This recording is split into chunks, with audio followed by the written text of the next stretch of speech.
Hello, everybody. Welcome to the Miss Camay Show. I am your host, Miss Camay, and we are coming to you live today from the entertainment capital of the world, Las Vegas, Nevada. And today we have all things sparkly, all things shiny. We have all the sequins, we have all the glitter, all the gold today with our special exclusive interview with the amazing, fabulous queen of all queens around the nation, Miss Nanette Weeks herself. Welcome to the show, Miss Nanette. Oh, thank you, Camay. How are you today? Well, I'm ready to get all sparkly and shimmery today in this interview with you. Look, I need to pay you to do all of my introductions. Well, pageantry has done well for me, right? Yes, Pageantry yes, has done yes. well for me. I'm so excited for our interview today. I want to tell our audience a little bit about you, who you are, and how we know each other, how we came to be Rhinestone Sisters. And then the topic of our conversation today is peace, our own personal peace and the power behind that. And this stems from a Facebook post that you made a couple of weeks ago about the topic. So Yes. for those who don't know, Miss Nanette, we call her Mama Nanette in the pageant world. She is a mother to many. She is a counselor. She's a guidance and a leader for all of us and so many women. She has a pageant resume that is about as long as the Las Vegas Strip itself. She is the co-owner and the executive producer of the Miss Plus World Pageant. She's a 5-time published author. She's also working on another writing that we'll get to a little bit more in our interview. She has been in pageantry for decades. She's held numerous local, state, and national titles, including, but not limited to, Miss Black Teenage New York, Miss Single New York, Miss Greater New York, USA, Mrs. Roosevelt America, Suffolk County, America. Okay, I'm going to continue. We're not done yet. Miss Manhattan, USA, Miss Plus America Woman, Ms. American Elegance Lady, and Ms. US Sophisticate Classic Woman. Not to mention the pageant that you are that you co-own and that you produce, Miss Plus World, along with Constance Zenner. We love our Constance. Yes, we do. Hey, yes. C. She is amazing, such an amazing contribution to the pageant world. So talk to us a little bit about your pageant journey. I mean, the titles that you hold are endless. The decades of experience that you have reigning in pageantry. Talk to us about that. Did you start in mainstream pageantry? Has it always been plus size pageantry? Where did you really start? Mentally, I started with the Miss America system. When I was a little girl in the late 60s and the early 70s, I watched it on television. It was an event for me. And right away, I noticed that I did not see any ladies who looked like me. Mm. And I said, I want to be a Miss America. And so that began the pageant journey. So I'm going to fast forward and say when I was 15 years old, I was approached by someone and I was told, you have a pageant walk. You should compete in pageants. Now that was just up my alley. Yeah. And so I ended up entering the Miss Black Teenage New York pageant. That was my first year that I entered. I was second runner-up, very encouraged. I went back the next year. I won my New York title and I was a finalist at the national competition. Okay. And so that was the beginning of my journey. I competed in the Miss Black America system for New York. And my goal was Miss America. Okay. So, but ultimately I ended up entering the Miss USA system first. Okay. And found my way to the Miss America system. And after that, I moved to Texas and became quite fond of fajitas and beans and rice. And I became a plus size woman. And Okay. a pageant coach approached me and said, you could compete. To be honest, I thought that he was insulting me because I Okay. had never heard, Camay, of plus size pageants. Mhm. And so I said, right, like I'm really now going to stand on the stage with sizes 0, 2, and 4. And he said, no, no, no, there are plus size pageants. And that began my plus size pageant journey.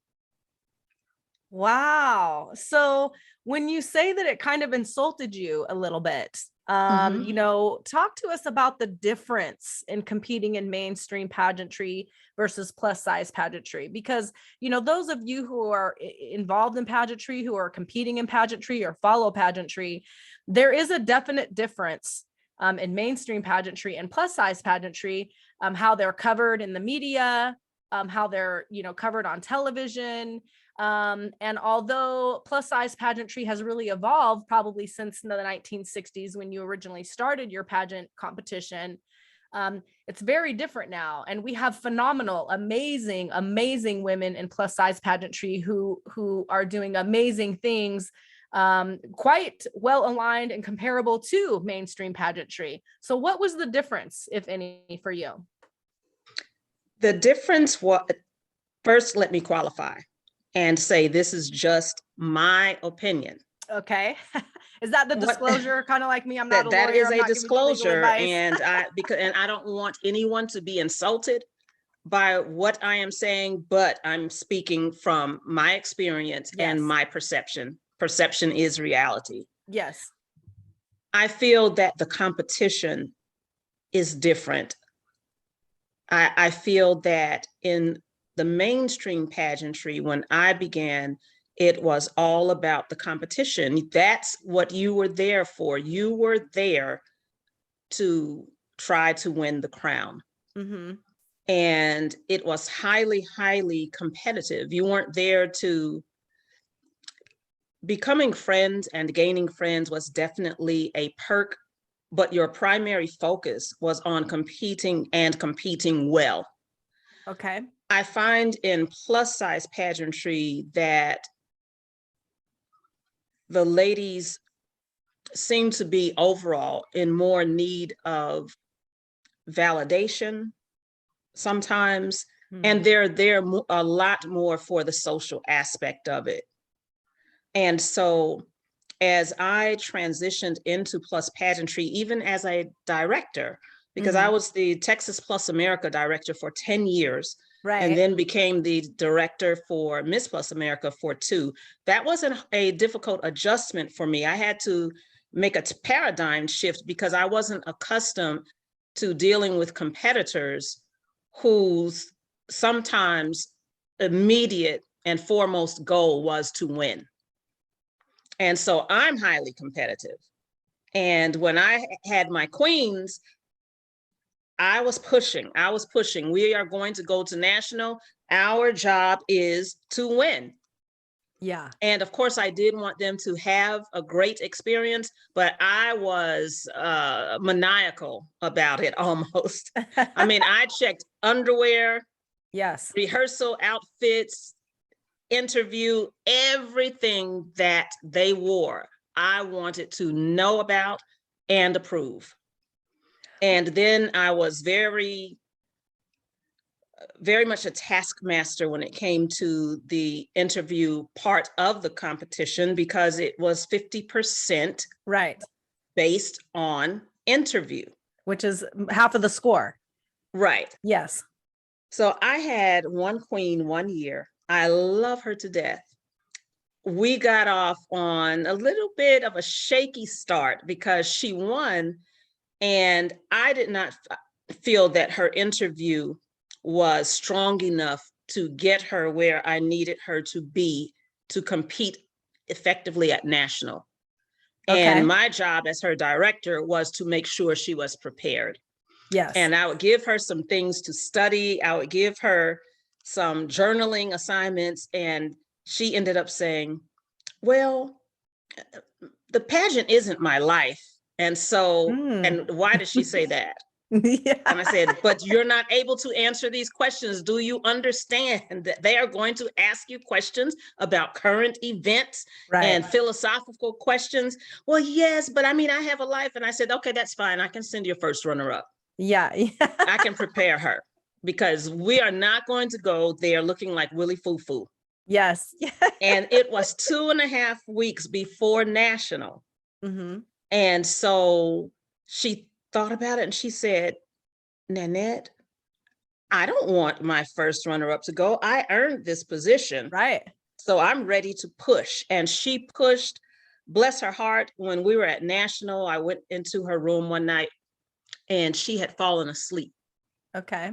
She fell asleep with the Bible on one side and all of my questions on the other. And that was the breakthrough. I so much fell in love with my daughter then. Yeah. But she ended up winning the elite title. Oh, at nationals. At nationals, yes. Yes.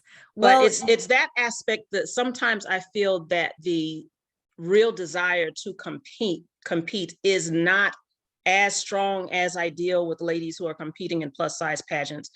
And then something else that is different is that when you're looking at the Miss USA's, the Miss Americas, everyone is pretty much within the same size. correct.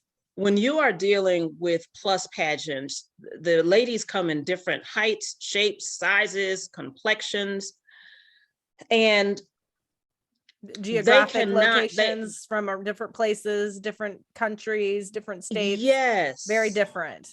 And so it's not as easy. You can't just take a size 2 sample dress and say, here you go, and that's your opening number dress. Right. And so the ladies don't have to work as hard at knowing what looks best on their bodies. Whereas when you're dealing with women of equity, yes, there is a difference because of the shapes. There's a difference in how you have to select and wear your clothes. yes. And so that can be an adjustment for ladies in plus size pageants, that sometimes they don't understand that everything that looks good doesn't look good on you. Yes. Yeah. Very great point you're making. You've been kind of branded. I use that term very strategically. You've been branded as the Queen Maker. Your company, which is called the Queen Maker, formerly Pageants Unlimited Plus, you've produced, coached, mentored numerous finalists and title holders in several systems, including Miss USA, National American Miss, Plus America, All World Beauties. Shout out to Andrea Sledge out there, the director for All World Beauties, USA National Miss, International Junior Miss, Royal International Miss, and American Elegance. So several of those systems are actually mainstream pageant systems. Yes. And so talk to us a little bit about the Queen Maker. What does it take for somebody to become or to be made a queen as you've been branded? One thing that it takes, Camay, is humility, because you have to understand, and particularly if you are a Christian, a follower of Christ, that there are people who are just as deserving as you. And whereas the goal is, of course, to win, you have to have the confidence to know that you have what it takes to be the winner, but the humility to understand that perhaps it's not your time. And if it's not your time, that doesn't mean that the other person was not deserving of that title. So that's something that begins on the inside. Mm-hmm. You have to be confident and wear it with a cloak of humility. Great way to explain that. Yes. Because it takes confidence on stage. It takes confidence in your interview. They want to see your personality. They want to see you come out there and own the stage, whether it's mainstream pageantry or plus size pageantry. It's the same concept, right? Exactly. Yeah. So go ahead. I'm sorry, but if you don't have a handle on your emotions, Camay, if you don't have the right psychological mindset, if you don't have, if your spiritual core isn't strong, pageantry can destroy you, because a loss can be absolutely devastating. And I know, because I've been there. Right. So I want to go back to that queen when she said that, I told you, she said, well, the pageant isn't everything. I have a life outside of pageantry. There was a large element of truth to what she said. I was not negating that. Sure. I just needed her still to focus on preparing. Mm-hmm. But yes, there is life after pageantry. And just because you don't win doesn't mean that you are less than. It doesn't mean that you weren't worthy. It means you weren't your time. And you cannot be successful in pageantry, highly successful, until you reach that point. And then you have to be willing to work. You can't have tough skin, because if you are insulted when someone tells you something about yourself that you need to change, then you don't need to be in pageantry. Right. Right. Well, I know in my experience, being a competing delegate, carrying or winning an ambassador title, earning a lifetime title, and now with the Miss Plus World system, being the sponsorship liaison for you and Constance, you have to come from, I think it really starts with humility, even before confidence, because I think sometimes if you show up with confidence first, rather than humility, especially people who don't know you, they can confuse that confidence with conceit and arrogance. Absolutely. Yes. So great point. So talk to our audience a little bit about the competition itself. So I have explained to people, to women that I've coached as well, that you walk on stage, you walk in the door with 100 points. You walk in a winner. Yes. You walk in a winner. Yes. And you'll keep your 100 points if the judges don't find any reason to deduct points from you. So this isn't about who walked in the door before you, or who walked on stage before you, or who's coming on stage or coming in the door behind you. It's who you are. Yes, this is about you. So, as a pageant director, as a pageant coach, as a competing delegate and a title holder yourself, talk to us a little bit about that and make people understand that concept. Well, judges are people, and so they are going to have their own opinions about your performance on the stage and during the interview. You have to go in and be yourself, but you also have to understand that you won't necessarily be everyone's favorite. You're not, and judges, you have some judges who like the more classic look. You have some judges who prefer the more trendy performance on the stage.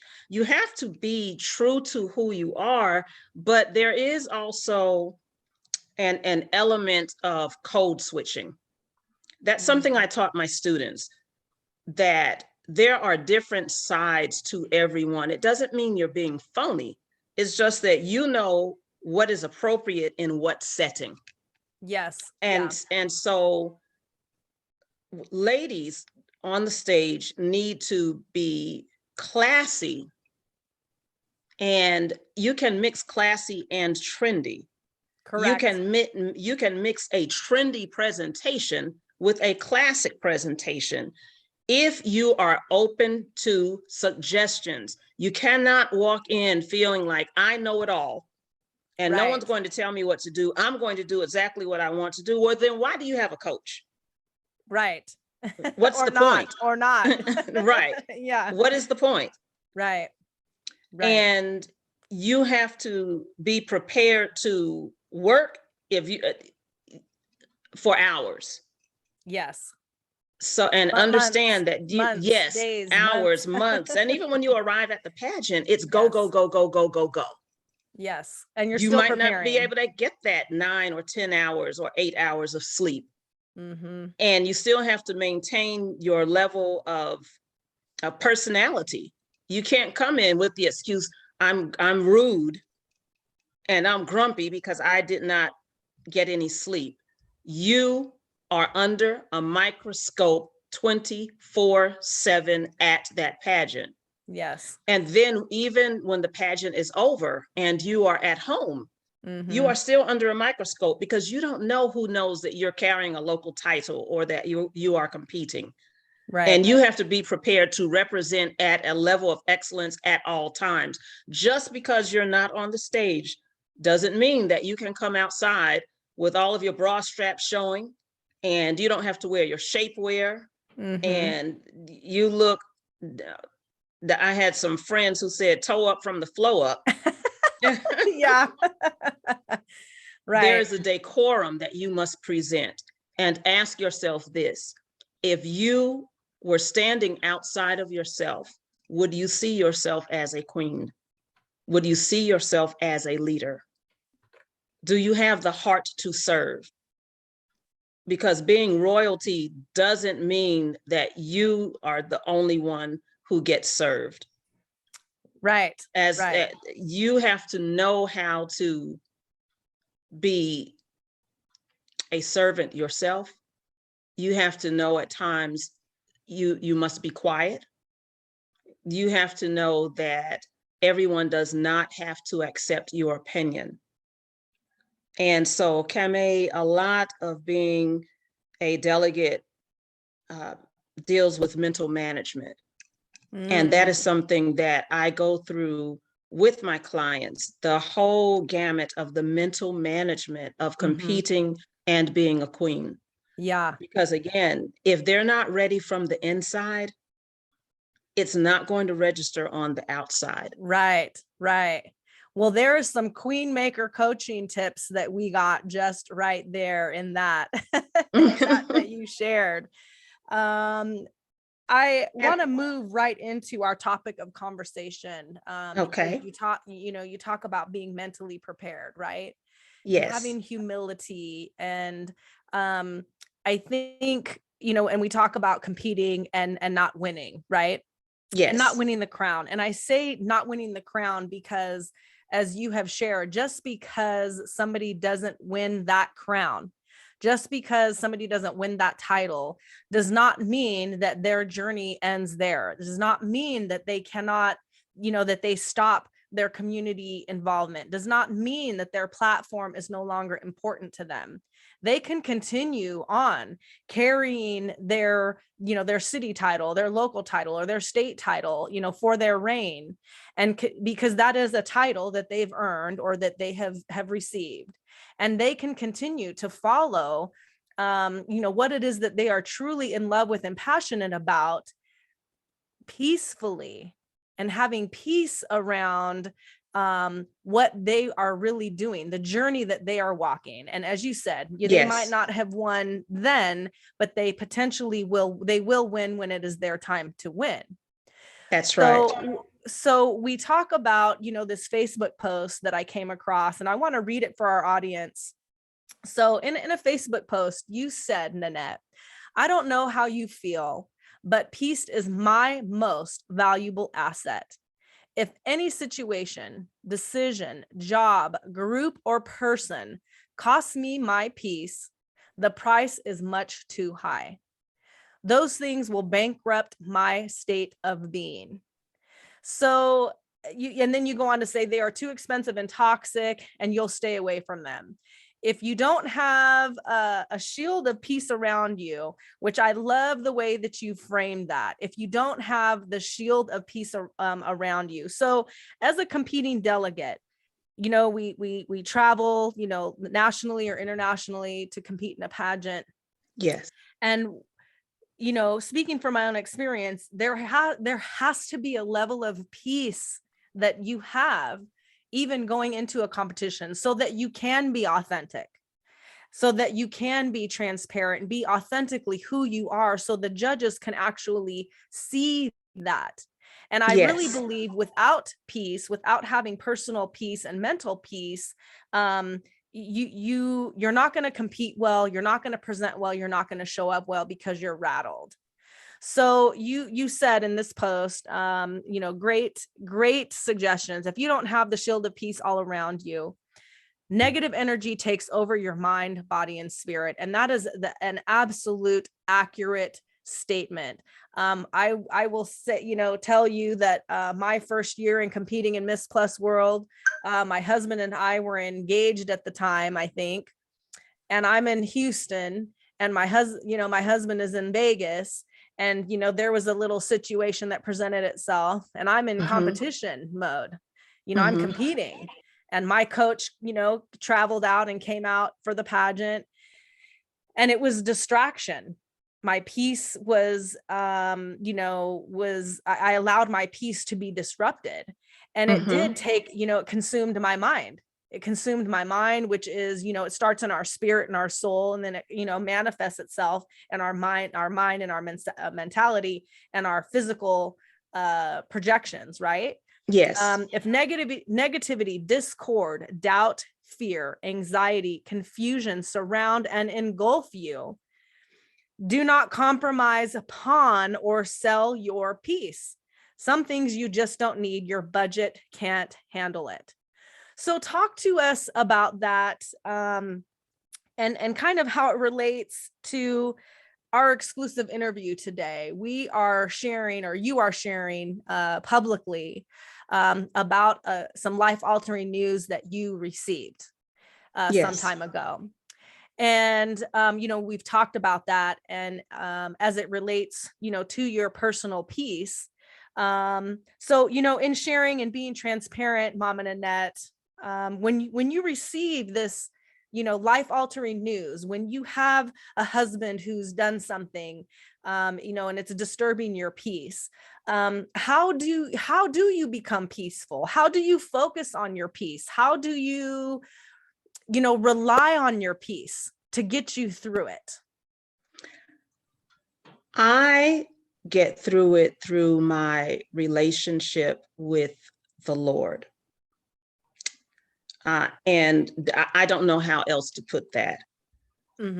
I got through it through faith, through a lot of prayer.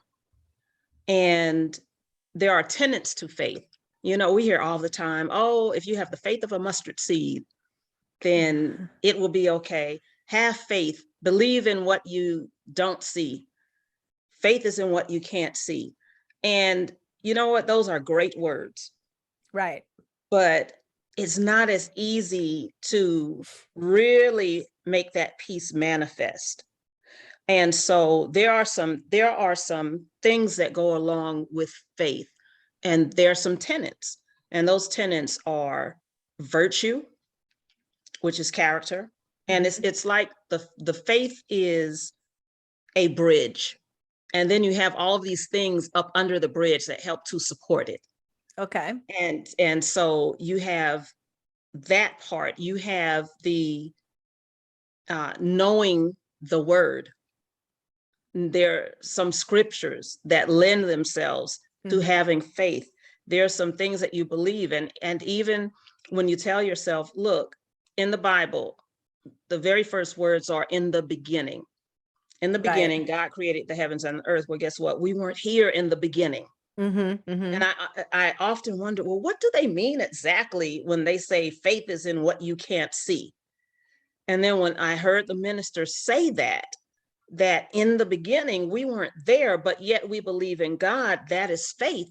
I finally was able to absorb having faith and looking beyond what you see. So I received some news about health. And when was this? When was this?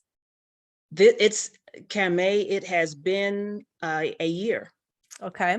Which is not a lot of time. Well, it will be a year in about 2 weeks. Okay. Okay. I was just absolutely devastated. I was scared. I didn't know what was going to happen. I felt sorry for myself, honestly. I said, oh my goodness, I cannot believe I left Texas. I didn't have biological family in Texas, but I did have just a very supportive family of pageant daughters. Right. And my best friend was there. And my makeup artist was there, and I had moved to Georgia, and I had I have some cousins, I'm sorry, but moved during the pandemic. And I had a compromised immune system, so I had to be careful. So I didn't have people around me. I was in my apartment, and there were times, and I'll tell you, I had a cancer diagnosis, stage 4. Okay. And there were times that I just couldn't make it to the bathroom. The transporting myself was just too painful. And I thought that I had faith. I thought that I believed in God until I got that news. And I realized I didn't have half of the faith that I thought I did. I had faith as long as things were going pretty well. Okay. And I realized that I believed in what was right in front of me. And so I started listening. I went to sleep. I had a friend who sent me some links, and she said, just start listening to the word while you're asleep. If you're too weak, if you don't feel like reading, just listen to it. And I started to do that. And I started to, they say the Lord is always with us. And that's something else we talk about, but what does it feel like? What does it look like? Right. And so I said, okay. I started talking to the Lord. I started talking to Jesus. And when I was in at the hospital getting my chemo treatment, when I was in my bedroom at night, I was just talking to the Father over and over again. And then I guess, Camay, after about 3 months, there was a change. I went from just talking to being in a conversation. Okay. And I began to weed out certain people. Okay. I began to weed out certain organizations. And what made me make the decision is because I was talking to the Lord, and I said, I just want peace. I don't feel peaceful. And so he said, there's some things that you have to give up. They are very familiar to you, but that doesn't mean it's good for you. And if there is something that you think about, and whenever you think about it, or whenever you think about that person, you experience anxiety, you experience doubt, you experience fear, your peace is disturbed. And we all know that disturbance will manifest in physical conditions that are not good. So you're going to have to let go, and you can't be afraid. And I cried. Oh my goodness. I cried because there were some people that I had to let go of that I was so accustomed to being around. And I had to finally admit I'm in some toxic relationships. Okay. And I removed myself. And even when it came to I'm going to call it the dating aspect of it, for lack of a better term, because just going out on dates during COVID thing was something different, but just the conversation. Just the conversation. There were some that I spoke to, and there was something that just wasn't peaceful about it. There was a push and a pull and uneasiness. And I began to use peace as my measurement for all relationships. Wow. Whether romantic, whether platonic, whether biological. Which is a big one, a biological relationship. Yeah. And I started peeling off layers, Camay, just peeling off layers. And so I began also to see a change in my body's response. There's so many different things. I almost need 3 hours to talk about it. Because I was going through the chemo, and not seeing a change, not seeing a change, not seeing a change. I went through 4 different chemos, and I was trying to maintain my faith. And at some point, I was able to do that. And I was able to say, I don't care. I don't care what the test results are saying. I don't care that it appears this isn't working. I know what God is capable of doing. Yeah. Yeah. And I wasn't talking to a lot of people because I didn't want negative energy in my head. I didn't want people to pity me, because it wasn't about a pity party at all. I just needed support and time to talk and pray sometimes. So, but I saw a change. I started taking some natural teas that were recommended daily. They weren't pretty. Some of them you mix blue and green and come up with this ugly purple, but I drank them. And between that, finally understanding what it meant and how it was to have faith, and having some people who just really supported me. And let me pause here parenthetically and say, I feel that a lot of times African-American men get a bad rap. But I had some kings. I've had some kings who just supported me, including my 2 brothers. But I had a couple of guys who really wanted more out of the relationship. And I said, well, no, but my heart is over here with this person, even though I don't think he's responding, but. And then when the diagnosis came, they stayed. And there were 3 of them, and 2 of them are now in relationships with other women, and I've met the women, and I'm just happy for them. But they stayed. It would take me one travel 7 hours round trip, sometimes twice a week, to take me to my appointments because I couldn't drive myself. And they would send flowers, they'd send cards, and just no pressure. There was no pressure to have sex. There was no, you owe this to me. I just honestly felt loved and supported. Yeah. Yeah.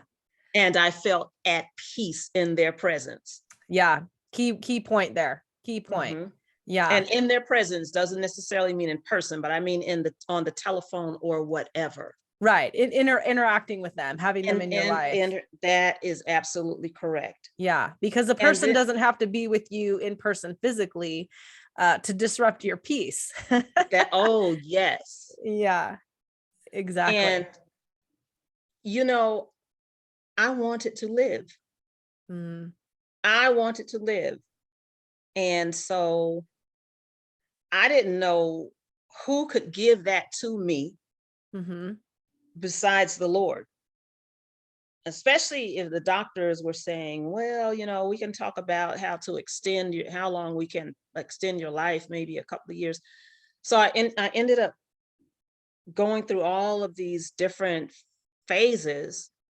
And when I got to the point, miraculously, where I felt so more peace than I had ever felt in my life, Camay.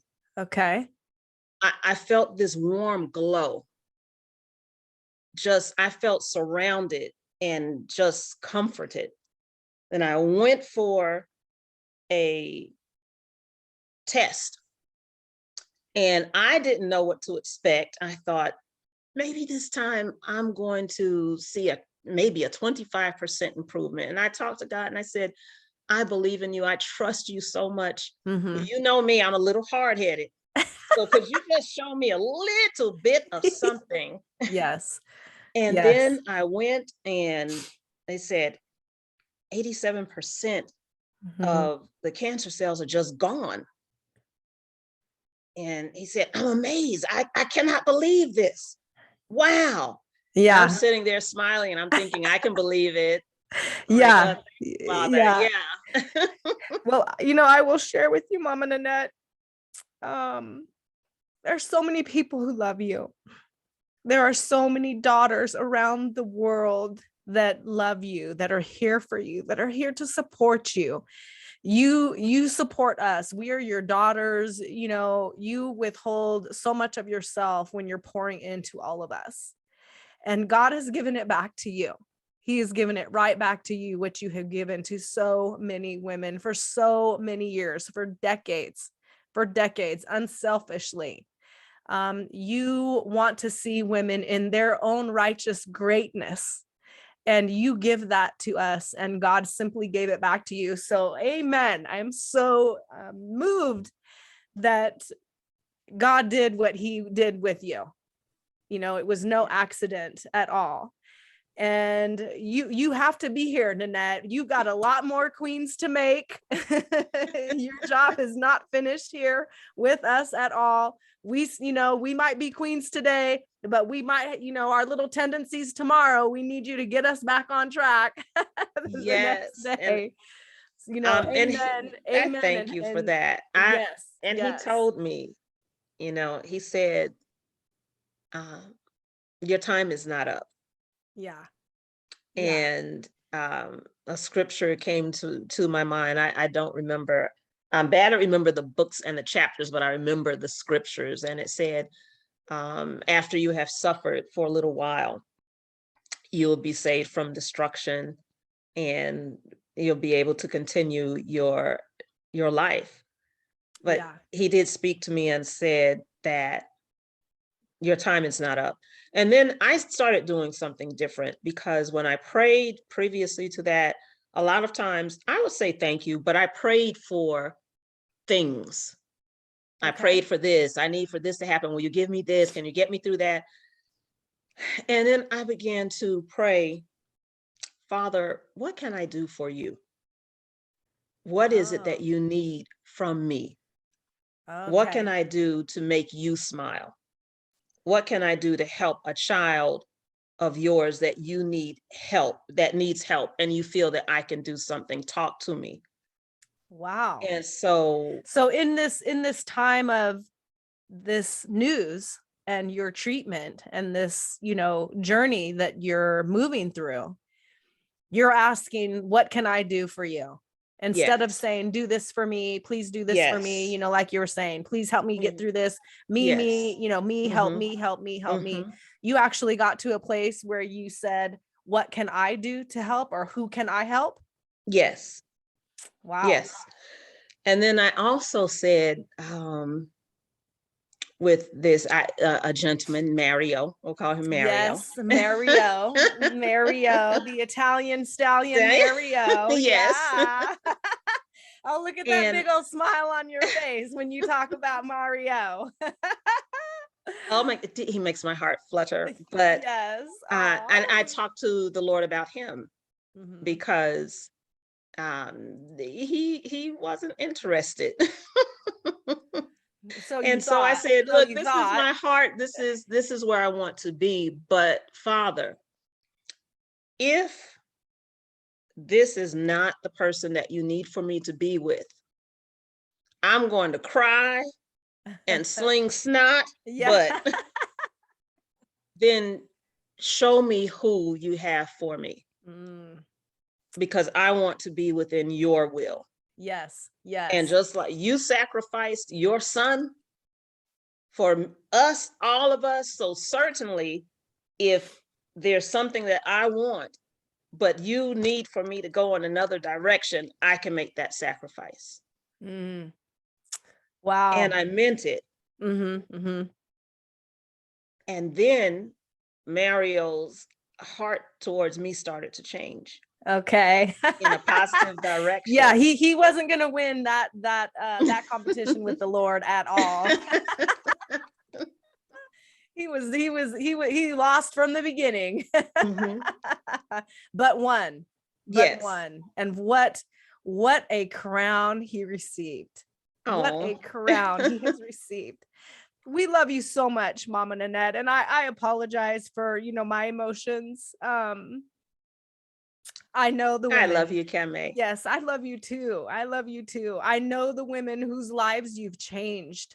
I know women whose the trajectory of their life has changed because they've met you, and they have trained with you, they have learned from you, they have mentored with you, they've been coached by you, and the journey and the direction of their life has taken a 180-degree turn because of you. And if Mario doesn't know yet, he's going to learn that, the queen maker is also a king maker. Oh. Is also a king maker. Perhaps another brand for you, right? You can start coaching, these young men, our brothers and fathers, how to be kings to their queens, right? Because we definitely need more kings in our communities around the world, for sure. Look, and we have the male division for the pageant. Yeah. Talk about Yes. that a little bit. Let's talk about that. That's brand new for Miss Plus World. We now have Mr. World Intercontinental. Yeah. So talk about that. How did that develop? That developed, Constance and I spoke about it, and we said we wanted to do something that was different. And I've had pageants for little girls before, and they're just as precious as they can be. Yes. You have to deal with the parents. Yeah. And I mean, I was blessed. I really didn't have any crazy parents, but still, you have to deal with the parents a lot. Yeah. And so actually, Constance came up with the idea for the male part of the pageant. I said a division. It's really not a division because it's not for plus size. There's no size limit on it. It's just a standard pageant for men. But yes, and just like we had the desire to share cultural diversity and to help foster an appreciation for different cultures among women, then we have that same desire for the men. Yes. Constance reached out to me very early on, excuse me, before the announcement was made for Mr. Intercontinental, and shared with me that you were launching this part of the pageant, and I had shared it with my husband. Mm-hmm. And my husband has an amazing story. He has survived just the unimaginable. Mm-hmm. And, I think society paints this picture that men need to be, they need to be macho, and they need to be, yes, kind of, somewhat hard and calloused, and, just get through it and just do it, and just, kind of suck it up, and, be a man, and, not cry or not have emotions, and, just be the man of the house and lead, and, like really the weight of the world on their shoulders.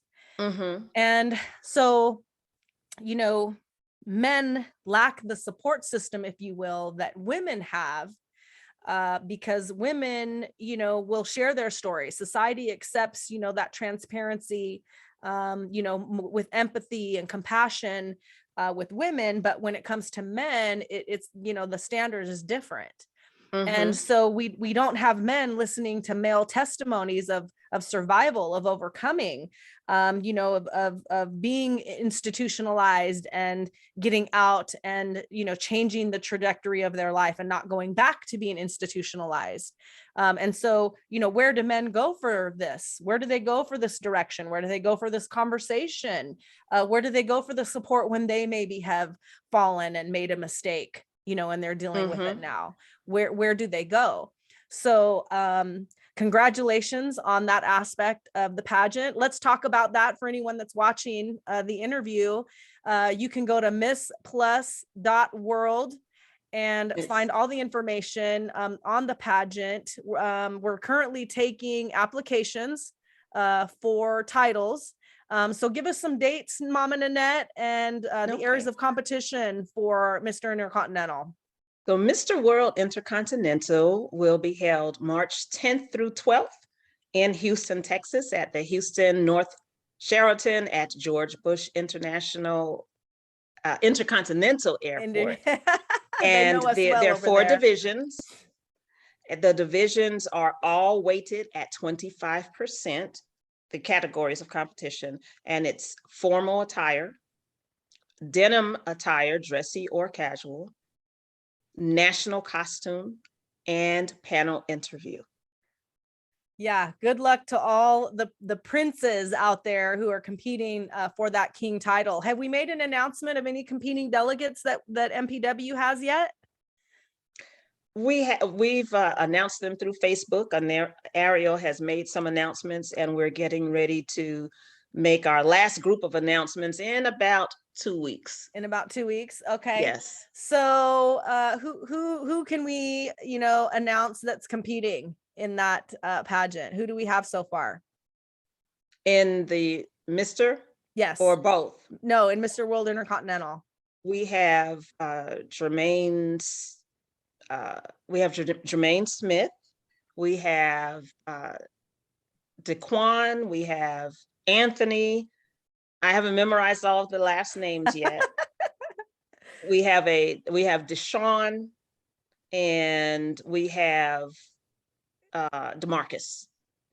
Did I see? And we have Raphael. I was just gonna say, shout out to Raphael. And I saw we his have announcement. And Shafona Lee. Okay, that's a great roster. Yes, that's some stiff competition there. Yeah. So we have St. Lucia, we have Bahamas, we have U.S. Virgin Islands, we have Cuba, we have USA and America. Wonderful. Again, for those of you watching, if you're interested in competing in Mr. World Intercontinental or Miss Plus World, Miss Plus Intercontinental, go to the website Miss Plus www.missplusworld. Yeah, and you will find all of the information. I will tell you, your fees for competing in the pageant actually do cover your hotel and some accommodations for pageant weekend, which is a wonderful benefit, that it's packaged in a way that makes it affordable and convenient for anyone from any country around the world to compete. Mama Nanette, in closing, this has been a little longer interview than we normally do, but we definitely wanted to highlight, your testimony here today. And as you said, we could take 3 hours to really get into the depths of, what you just overcame. But in closing, what will you leave our audience with when it comes to peace in their life? What would you tell our audience who will watch this interview when they're really hearing what you're saying, they're really considering the peace in their life, and maybe what's manifesting within them, physically, emotionally, internally, and our conversation has really, stirred their spirit, and they're actually hearing you right now. What message do you want to leave with them? I would like to tell them to maintain their faith and to pay attention to those tenets that go with faith. You can't have the faith unless you have the support underneath that bridge, so that you need virtue and character. That ties into how you are treating people. You have to have the tenet of love, honest love, loving people and treating people as you would have them to treat them, and help them if you can help them. You have to have the tenet of giving. You have to take the focus off of you all the time and start thinking about, what is it that I can do to serve, and then let go of anything that is toxic. And when you hear it at times, it just seems like words, but I'm telling you, it makes a difference in your physical and your mental health. Yes. And then you have to continue to focus on what you can do to serve others, because you'd be surprised at how much peace that brings to you. Yeah. And the more you give, the more you receive. Yes. You're not doing it to receive, but you'll find out that what you give doesn't even come close to what you are going to get in return. Right. Right. And then I want to say to, and I'll speak specifically, well, I'll speak to ladies and men, but I'm a lady. So Okay. specifically to ladies, if you have a prognosis that is devastating, acute, chronic, terminal, whatever, Mhm. do not think that that is going to prevent you from finding love. And don't feel like no one is going to want me because I'm broken in this way. Mm. Because that's what I thought. Mm. And God showed me, little girl, you Mhm. just don't know. Watch what I can do. Yeah. Mhm. Yeah. Yeah. And so And, beautiful. mhm. So beautiful. Such a, I mean, just wondrousness, right? Just the wonder of Yes. it. And have some, cherish your friends, just cherish people, give love, receive love, enjoy life. And what about to the kings around the world? We want them to hear this message loud and clear. In fact, share this video right now. Share this interview. If you are on Spotify, Google Podcast, Anchor, YouTube, watching this video, share this message with a king in your life that you know needs to hear this. And then if you need support, and sometimes people are uncomfortable, they're in situations and they don't really want to talk to someone that they're too close to, they're Mm-hmm. still trying to struggle with it, Mm-hmm. then email me, pageant director, spelled out, pageant director, PUP@yahoo.com, pageant director, PUP@yahoo.com, or contact me through Facebook Messenger. I'm under Nanette Weeks. I live in Georgia, Nanette Weeks, and I will be happy to talk you through it, pray with you, just listen if you need someone to listen, because look, we all need each other. Yes. And you don't have to know someone and be the best friend of someone to lend a helping hand and to bless them and to help them. Words spoken from a true queen, Mama Nanette. I want to thank you so much for this interview. Thank you for sharing, how people can contact you. You sure made my job easy today. Thank you for having me, Camay. I have Oh, just always admired you, and you have very much proven to be the person that I thought you were over the years. You are just inspiring, you're vivacious, and I do love you. You are a blessing in my life. oh, I'm going to have a breakdown. Oh my goodness. I have loved you from the moment I saw you on social media. I'll never forget the day that that we finally met. We were in Atlanta at the Miss Plus America pageant, and I was getting ready to go into the elevator, and you're coming down the hall. Camay, wait, wait. The adoration that you've shared with me, the love that you've given me. My pageant journey is not a secret. I've talked about it for years. At a time in my life when it was something so significant to me, you brought it all back. Something that I thought I lost, you gave back to me, and I will forever be grateful for you.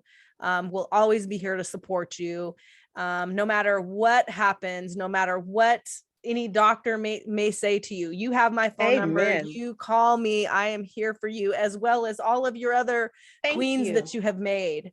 We love you. We are here for you. We send the best to you and Mr. Mario, your Italian stallion. And Camay, just let me say seriously, ladies, do not give up on love. Yes. We hear so many horror stories, but your king is out there. Yes. And he was made perfectly for you. Do not give up. Do not give up. Yeah.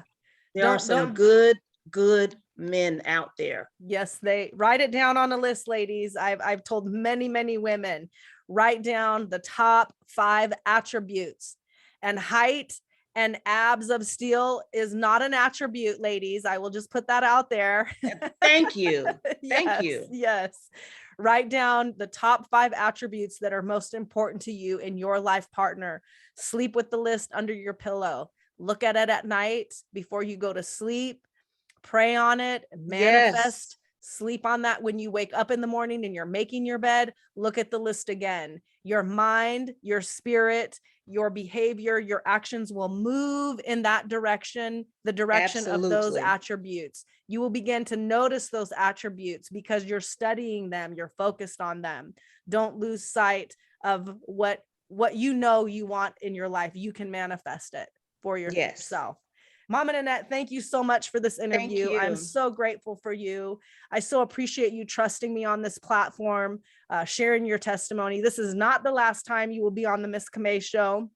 Again, for those of you watching who want to connect with Mama Nanette, the Queen Maker, you can reach her on Facebook. She is in Atlanta. And you can send her a message on Facebook. You can email her pageantdirectorpup@yahoo.com. Yes. You can reach out to me. I will personally connect you with Nanette as well. If for some reason you cannot find her, we will definitely connect. You've got some great projects coming up. You're writing a book, a tell-all book that really goes into your past and the depth of family, generational, experiences that you experienced as a young adult. You're talking about those things in your book. So I'm going to ask you right now on the record for that exclusive interview. I want to be the first one when that book goes live to bring you back on the show and talk about what you're talking about in the book. I would trust no one else. Okay. Thank you. Thank you so much, Mama Nanette. We love you so much. We're looking forward to the pageant. We cannot wait. And we might just get Mr. Dunn, representing Panama, Costa Rica. We may see that on the roster. I don't know. We'll have to see. All right.